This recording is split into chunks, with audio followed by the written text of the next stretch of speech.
Christine Blasey Ford, the woman who has accused Judge Brett Kavanaugh of sexual assault in the early 1980s, is negotiating a potential appearance before the Senate Judiciary Committee for next week. At this hour, her lawyers are working with the Judiciary Committee to come up with a plan.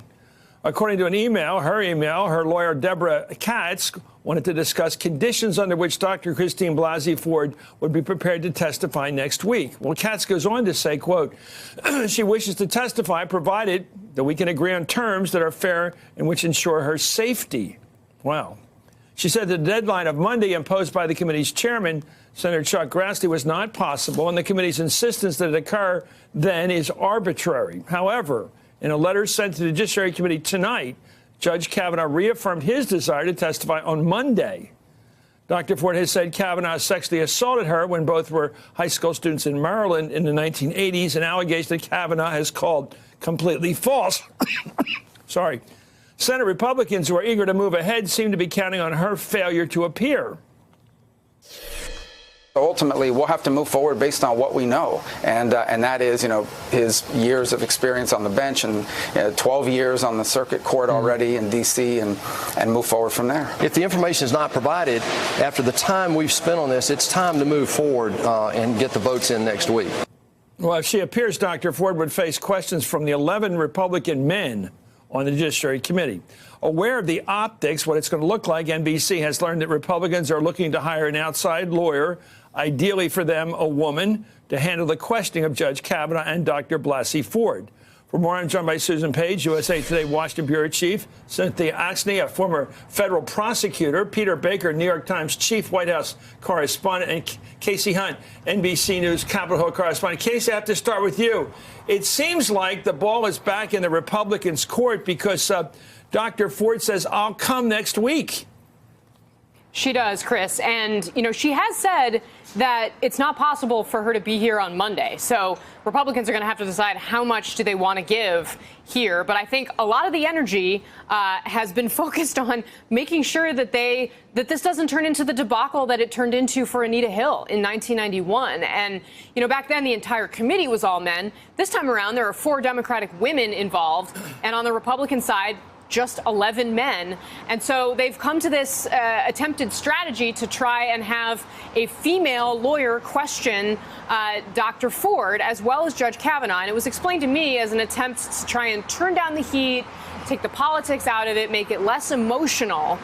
But, of course, it also takes the pressure and potential criticism off of each individual Republican senator in the room. There isn't anything that Democrats can do to prevent this from happening. And I think both sides all want to hear from Dr. Ford and, of course, from Judge Kavanaugh. But this is something that's been used before in the Senate. I mean, you are a student of the history of our lawmaking in Congress. It's happened before, but it's been decades since it was done this way.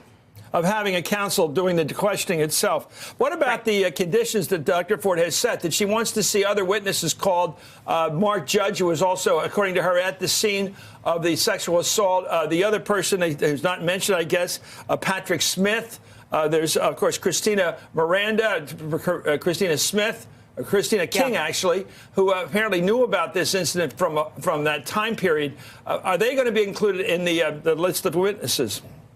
And there's actually one additional person, Chris, an unnamed person who has not gotten back to the committee. We know that the others have in some form communicated with the committee, either to provide a statement or to say that they're not interested in speaking to them. And you're right that this was a condition that Dr. Ford had laid out. And we should point out that in the latest statement, she didn't totally drop, but basically said she would testify even if the FBI investigation is not reopened.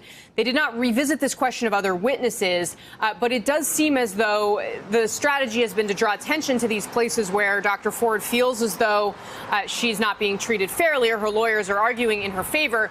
But that really the ultimate intent is going to be to testify. So I think you're going to see attempts by Democrats, especially to try to make sure that these other people who are involved are central to the hearing, bringing up whatever statements they have or haven't made, potentially trying to talk about their backgrounds and credibility. But right now, it doesn't look as though that's a point on which the Republicans are going to be willing to cave. But clearly, these negotiations are actively ongoing as we're all sitting here talking about this tonight.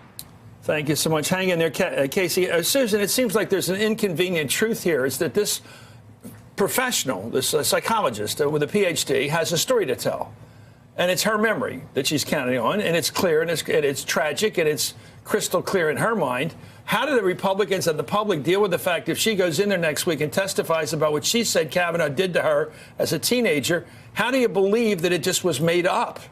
Who's going to believe it was made up? If you want to know how nervous Republicans are about this, just consider that you've got 11 Republican senators who are voluntarily giving up TV cameras. You're right. When was the last time that happened? It's happening because That's they a great are point. the perils. They're giving their life's blood away. The perils are so great for the Republicans. And, even if they push Brett Kavanaugh through to confirmation, the perils have not ended. What if there's more allegations that come forward? What if we have a more serious investigation after they succeed in pushing him through?